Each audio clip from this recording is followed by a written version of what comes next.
Welcome back to the Entrepreneurial Blueprint. Today we have a special guest, Dave Erculiani. Dave, thanks so much for being here today. Yeah, thanks for inviting me. Happy to be here. Dave, tell us a little bit about yourself and a little bit about your company. Yeah, sure. So my name's David. I'm the CEO and co-owner of Guided Search Partners. We started Guided Search Partners uh, 3.5 years ago, 4 years in May, this upcoming May. So we think we've made it through the initial startup phase. We're growing now. We really are. Um, Other than that, just personal. I'm married. I've got 3 kids. Live right around the corner from where we have our office. So uh, that's where it's where I spend most of my time, either with the family or at work. Just how it goes right now. Yeah, that's great. Now, you told me a while ago you actually started as a recruiter yourself. How did that timeline go? I mean, you were a recruiter and now you own a recruiting company. I mean, that's not an easy transition. That's not an easy decision to make to say, hey, I'm a recruiter one day. Let me start my own company. Yeah, no. So I worked for a recruiting agency for 10 years. Uh, I mean, I put everything into it I could. I had no experience prior. I had various sales jobs. The it was about 5 years in of that 10 year tenure at where I worked previously that I knew that I would eventually leave. Um, it took another 5 years to put everything together, and I didn't start to back off. I mean, I was 100% committed. I just knew at the end of the day I wanted to be able to do it the way I wanted to do it. So uh, but that company, it provided a ton of training. I got exposure to just about every aspect of the business. um, you're still left with a lot of unknowns, but uh, part of my decision was waiting until I had the right partner. So it took I maybe around 5 years. I potentially thought I did have that partner found. It turned out to not be that person, and luckily I hadn't made any moves. And then um, about 8 years, 8 years in, somebody new joined the company. Pretty quickly, that person, it was very clear that this person and myself, we'd be able to do it. So then again, another 2 years. The timeline happened to be just before COVID. So we had 12-month non-competes. We had to we had to factor that in, and I did. So again, and I have a family. My wife was not working at the time. I had to have the funds to wait the 12 months, just keep myself and my family whole, and then also the startup costs. Luckily, recruiting, it's a pretty easy startup. It's not a lot of overhead to start the business, but um, 3 weeks before the shutdown of COVID, before we knew what it was, you had heard things overseas, but 3 weeks before it happened in the US is when I left. I thought maybe I'd get uh, temporary job. I'd do something. I'd at least be out of the house during those 12 months. That ended up not being the case, but we made it through. We're still married, my wife and I. We still have the same kids. Everybody's happy. Um, but it was waiting for that partner. It was financially preparing. I mean, we saved. Like my wife and I really had to. We didn't have to change. Well, we did. We had to change. We had to just be very diligent to get prepared. You don't know what's coming, and I wanted to be over prepared financially. So I mean, we made the sacrifices initially just to be in the position to do it, and then the leap. Uh, I've thought about this before. It, I don't remember having a concern whatsoever that it wasn't going to work. And I think that has played into the fact that it is working still. Um, we had like, and not from an arrogant standpoint, but like I knew that we were going to be able to make it successful. Exactly how, I didn't know. I had an idea, But and then we dove in once the 12 months were up. So tell me a little bit about your day-to-day operations. I mean, you are now the CEO. You're not a full-time salesman anymore. You obviously have to make sure your employees are doing well and staying on task. But do you still sell, or are you just mainly, managing all of your employees? What does that look like? Yeah, no. So I actually still am very much a full-time recruiter. So I have at least two jobs, and but so we're, like I said, 3.5 years in, and our revenue has been stable. That's not a word I would like to say. I prefer we were growing, but we've been where we were for basically the last 3 years, and if we weren't if we weren't hiring, basically our entire growth model is to hire more people, create successful recruiters, and then let them continue to branch out. I mean, that's how it, but, more salespeople, bigger company. That's basically what that's how this company grows. And if we didn't have ambitions of growing this organization, we could have been making a lot more money over the last few years. Like myself and my partner, we very quickly identified two people that were going to come with us. So it was a company of four within the first 6 months, and that was all planned out. We knew that was going to happen. We have a team of 11 today, and we're proud of that number. It's a good number, and it's taken us. There's been a lot of trial and error between hiring practices, onboarding, training, and then even just keeping the culture in a place where people want to continue to do well. But so today, I'm a recruiter in the morning, I'm a recruiter in the afternoon, and I manage the business all throughout. I manage the business when I don't have recruiting needs, or if it's something pressing, then I just have to put my recruiter hat down and be the CEO.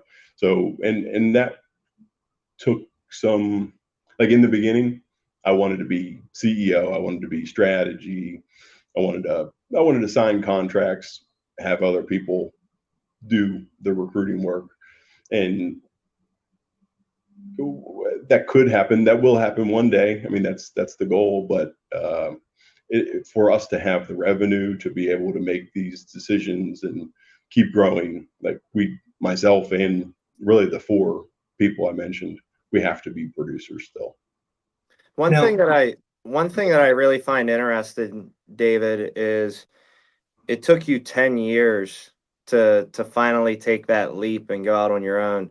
And what I've noticed a lot is younger entrepreneurs, not younger in the sense of age, but younger in their professional careers, they tend to hurry up and be in a rush to go be their own boss and run their own organization and their own company when there's a lot of lessons that can be learned if you just kind of stay put. If you're going to continue to stay in the industry or the trade or whatever it is that you have an occupation in, and you have a job and a means of income, you can learn a lot about that business without taking on any of the risk that a business owner has. So taking 10 years and really taking your time to be very strategic about it is one thing that I see a lot of younger entrepreneurs lack, is they learn one facet of a business or one skill set, and then they think, well, I can just go do this on my own. And usually that results in a pretty unsuccessful venture for 95% of individuals.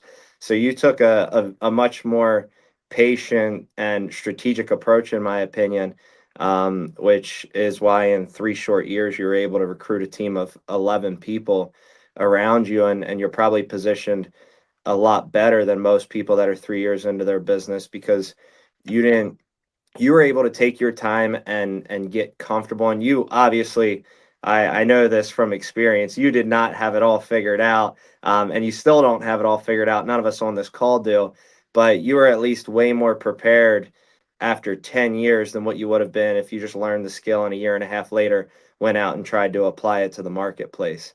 So I thought that was very interesting instead of the alternative, which I see more than a 10-year run at a company, which is people just learn a trade, learn something, and then they go out and try and do it. And usually it ends up kind of crashing and burning pretty quick. And and that employer I was with for those 10 years, it didn't offer any of the benefits that people are typically looking for today. There was no flexibility. There was no work-life balance. I mean, these were at least 60-hour weeks the whole time. At times 80-hour weeks. It's like I say we because I mean my wife was involved. If I'm not home, she's doing the rest. But we sacrificed to have that confidence I was talking about. Like when it was not going to fail. Like I knew it was not going to fail. It just there was no way. We knew enough. We had the resources, and we didn't need any funding. It was so this is not. And nothing against franchise. Like there's plenty of ways to become your own boss, and all of them are good as long as you're prepared. But we sacrificed. We waited. Ideal timing, honestly, even with COVID. Like other than the fact that I had to sit at home for 12 months with nothing to do, it was a great time. It was a great time to sit out. Like the industry, nobody was. It was very difficult to do what we Right. did during COVID. It was very difficult to do what a lot of people did during COVID, obviously. But and then once we launched, everybody was eager to get a phone call. So I mean, we got lucky. That's just luck. But we Yeah, definitely did wait. it's like if there was a great time to have a 12-month non-compete, that was the best time for it to happen. I'd have just went out hunting and fishing the whole time. Yeah, it was great. Yeah. So something that as a salesman yourself, Dave and Carney, I'd love to hear your what you think about this, but it's not all roses the entire year. Sometimes you're gonna have slow months, slow seasons. I know December is always a little bit slower for everyone. Carney, David, how do you guys keep your salesmen motivated when things get a little bit slower? I mean, when your whole livelihood is based off selling and making money off commission, and all of a sudden, a month hits where you're not really doing much. That can probably have a pretty big impact on your motivation to come into work and even how you feel about yourself. If you're not selling, you could get down on yourself pretty quickly. Like, how do you keep your salesman motivated to keep going every single day? Carney, you want to go first? I was gonna let you go, Dave. You can. We've so I'll speak to the management part first. We've tried everything and we still do. We recreate ways of keeping everybody excited on a daily basis. And right now it's December, so we're having strategy meetings. We just had one yesterday. It could be financial bonuses that are tied to weekly activity. We do goal setting in December and January, and this year we're trying to make that more trying to get more buy-in from whoever everybody's goal is going to be individualized, but then how do we actually get the buy-in? That's a trick. We do a lot. So again, financial incentives, could be time off incentives. We have a yearly celebration. Like if you hit a certain quota, the company will pay for a trip for you and your spouse or whoever it is. So there's a ton of financial incentives. I think what we've come to realize is it's really built into the person. And finding those people and I'm a recruiter. I mean, we do that for a living. We try to help companies hire the best possible people that just have that intrinsic belief that they want to be better than they were the day before. Not everybody has that. And even if they do, they're not going to have it 365 days of the year. So we are realistic about that too. When we have major ebbs and flows here. I mean, it could be tied to all sorts of things. We have different sectors, so those different sectors can be impacted by different reasons. The election just happened, anything related to the economy. I mean, anything and everything. When it's slow, sometimes we say, like, if someone has been trying hard or been getting beat up lately, and if it gets slow, we might say take a couple of days, like reset, come back and come back fueled up. We might say you've been trying really hard, keep doing, like, keep your foot on the gas. Is right now you're gonna break through. So it kind of depends. We are flexible. We don't keep anything so set in stone. Like Carney said, we're still figuring it out. We really are. And even our best salespeople, they're people. Sometimes they're better and sometimes they're not. So, like, we're very realistic about what to do. We will throw money at the situation though. if it's money, everybody here is sales. We just created two new sales incentives we're going to roll out in 2025. So everybody wants more money, but we keep getting better at hiring people too. So they're intrinsically hungry. And then, just real quick, from my perspective, there's multiple times during the year where I think I have ruined my career. I'm never going to be able to dig out of this hole. And I quickly remember, yes, I will. It's like, it just keeps happening. Sometimes I have to go back to the basics. Sometimes I have to change my approach. Sometimes I just have to smile and dial. It's really that simple. Like, I can overthink things. I can get too strategic. Sometimes I just need to put action in place, and the action always leads to a result, whether it's the result I'm looking for or not. But that just sparks something, and then you're back in it. Right. Yeah, it's kind of, Dave, it's kind of like compound interest. The more that you put in over and over and over again, sometimes you're buying in when it's low, sometimes you're buying in when it's high, but the more that you invest into it, it just always seems to yield a positive result at the end of the day. It Yep. just compounds over and over and over again. Matt, you asked about sales in a slower period of time, and right now it's obviously December. We just got through Thanksgiving, and you have the holiday season approaching. So it's for me, it's always been like this time of year is very interesting for me because it's a time that you can really kind of take a second to relax a little bit and get strategic about what your next play is for the next year to come. Um, but it's also an opportunity to widen that gap between you and your competition because the next 45 days, everybody's just kind of chilling. Employees, employers, people are starting to take vacations because it's a good time because everybody knows it's a little bit slower. The weather, if you're in an industry like ours that's predicated on the weather, it's just everybody's much more lax this time of year. And it's like from Thanksgiving all the way until after the new year, people are just kind of lackadaisical and lazy. So I like to look at it as an opportunity to widen that gap on our competition, and I try to get our salespeople to realize that as well. That you guys, the work that you put in these next 45 days will pay dividends in the spring. So, like, put it in, get the reps in. The more times that you guys show up, whether it's picking up the phone, whether it's knocking on a door, sitting down, running, meeting appointments. I always say shaking hands, kissing babies, meeting real estate agents and all the other different business professionals that can help us in our industry.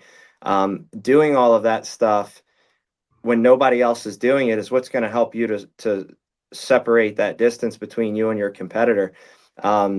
So I love it. I think it's what separates the boys from the men and the girls from the ladies this time of year. And if you're willing to embrace it, you can be very strategic about it. You can use that approach, or you can just go balls to the wall, foot on the gas, and just really widen that gap between yourself and your competition. That way, when we do get out of the holiday season, you're running full steam ahead, or maybe there's some things that you've been procrastinating on. For instance, we're doing a couple different things with technology right now, and the middle of our busy season is not an ideal time for us to look at it. But this time of year is a great chance for us to revamp some of the different pieces of technology and systems that we have to make sure that once things do ramp up in the next 2 to 3 months, we're fully prepared, everything's fully integrated, it's functioning properly. I love this. This time of year is great because you can make it whatever you want, and you can start with a clean slate at the beginning of the year, and you can either be very strategic about it or widen that gap.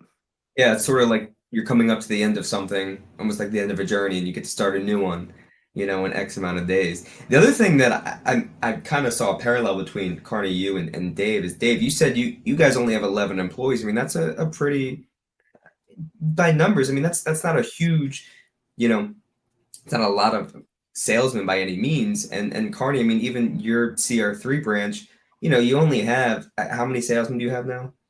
I don't know. Yeah, I mean, but it's not like you have 100 salesmen. Now, It's more of a quality over quantity type of thing. It's like you have to find the right salesman who has the drive, who almost is going to feel like you know, he's in business for himself. He wants to be the best at it himself, and you have to find those guys who are willing to come in and put in the work. And it's not so much, having 150 salesmen.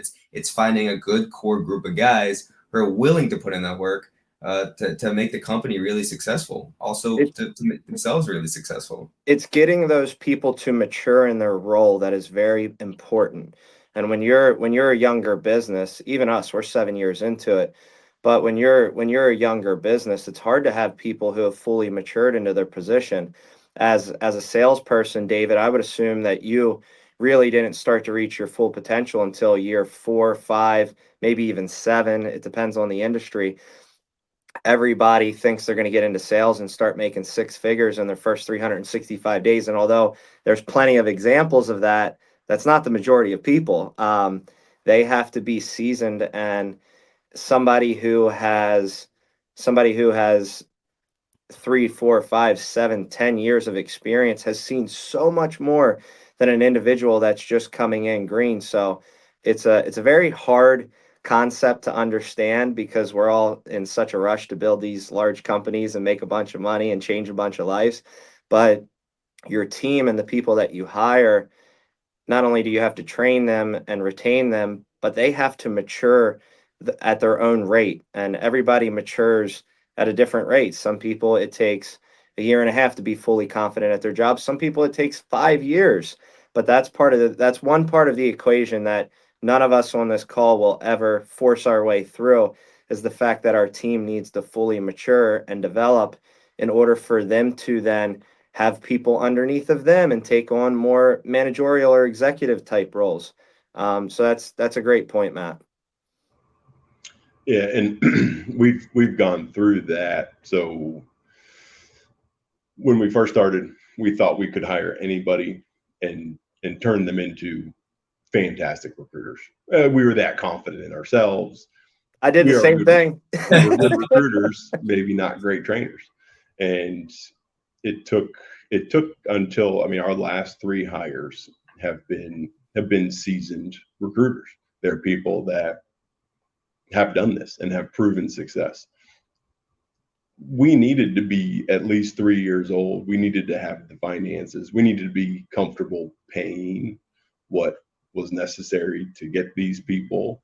Uh, we had to be a more mature company to even just attract these individuals, and that's been it's been a breath of fresh air to be able to hire people, spend less time in the training itself, uh, we're still very much involved. We sit in open office space. I'm in our conference room just so I'm not out there doing this in front of everybody. But we like to bounce ideas off of everybody, but having people come in that know what to do already, being able to afford them, being able to be an organization that they want to join, that took us time. That took us maturing. But 100% agree. It's invaluable, that time that either they put in on their own or that we put into them. Either way, just having salespeople that are more mature, it's much easier. Yeah. And especially buying into the culture seems like a really important thing, like you said. I mean, even when you're salesmen, sales guys, someone strikes gold and starts becoming really successful, right? A lot of people will say, hey, I'm just going to go do this myself.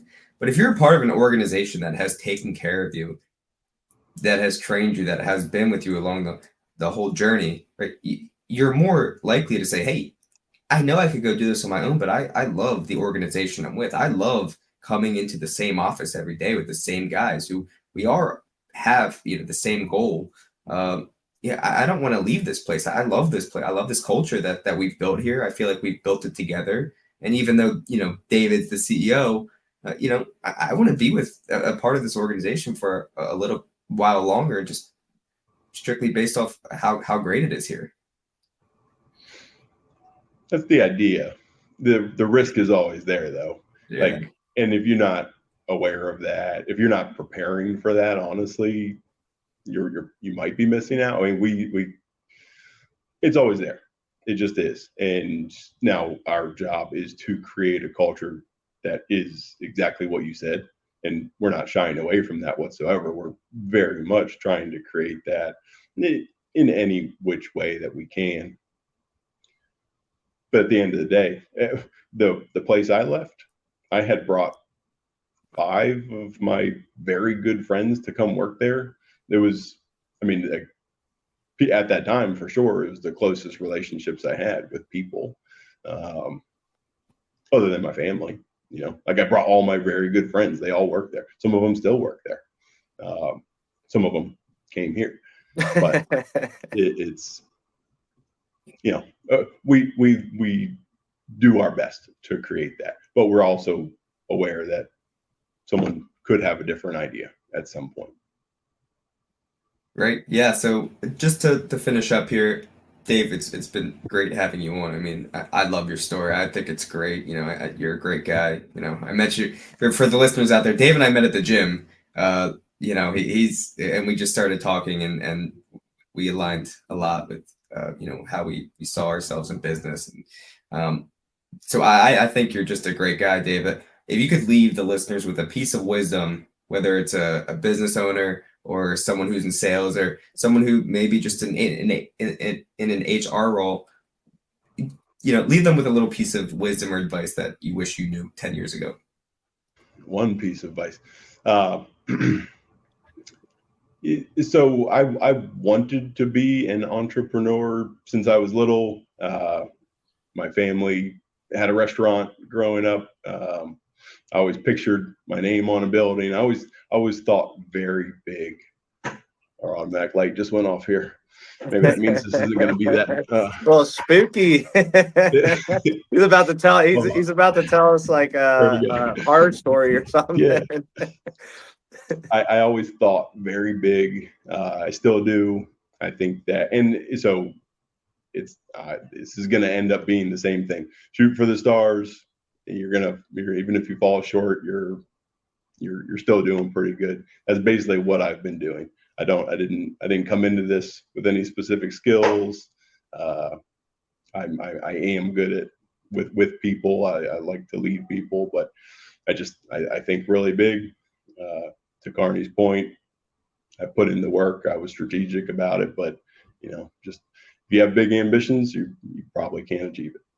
Yeah, hey, I like that. As Elon Musk says, I like to put it in dollar terms, but he said, hey, if you have a goal of reaching $1 billion and you only get 10% of the way there, well, you still have $100 million, so you're still doing pretty okay. Dave, something that I used to think about in the early days, I don't think about it as much anymore, but as I was really getting going, I'm curious if you have a similar thought process as a salesperson.